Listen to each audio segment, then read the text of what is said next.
Hi, my name's Genevieve, and I'm just gonna read this book I wrote, The Nature Forces. Chapter 1. In the year of the moon 218, the storm hit with fury. The monsoon overwhelmed the clear sky in a matter of moments. The thunder boomed and the trees shook with terror as lightning crackled across the black sky. The storm rolled in with such a ferocity that all of Mother Nature shook with fear, myself included. I jumped up, pulling my thin white cotton dress to my breast.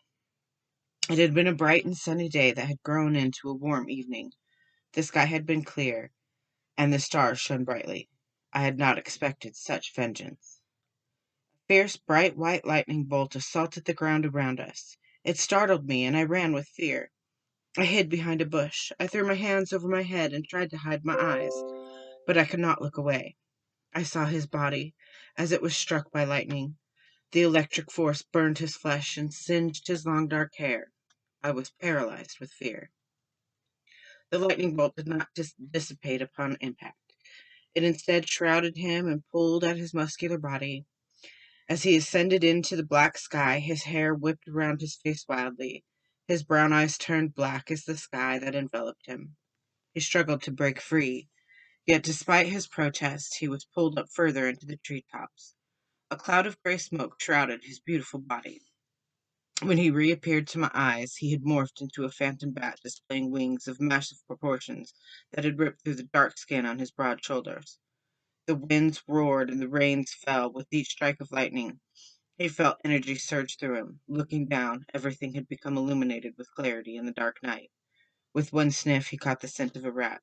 He could hear the creature's tiny heart beating rapidly as he scurried in search of safety.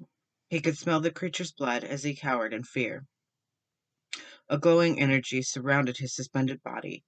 A bolt of lightning struck him and would not let go. It sent his body into convulsions, and then another strike, and another. He cried out with a velocity that could only be heard over the winds and rain as it dwarfed the crackling of the lightning and the thunderous booms for this to end. Please let this end, he pled.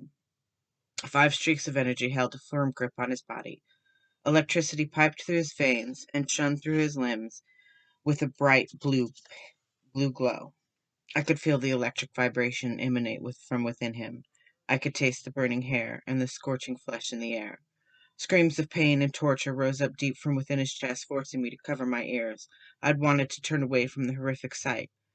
He looked down to me. I reached out to him, but he was too far away for me to reach. Celeste! He roared into the night.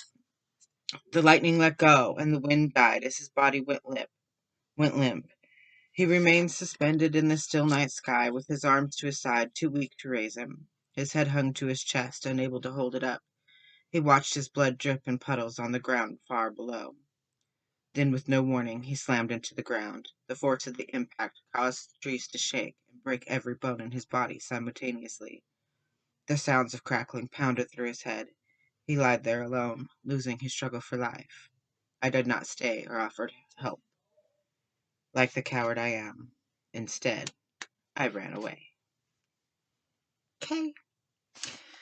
So if you want more, chapter 2, like, subscribe, follow. Love you guys. Bye.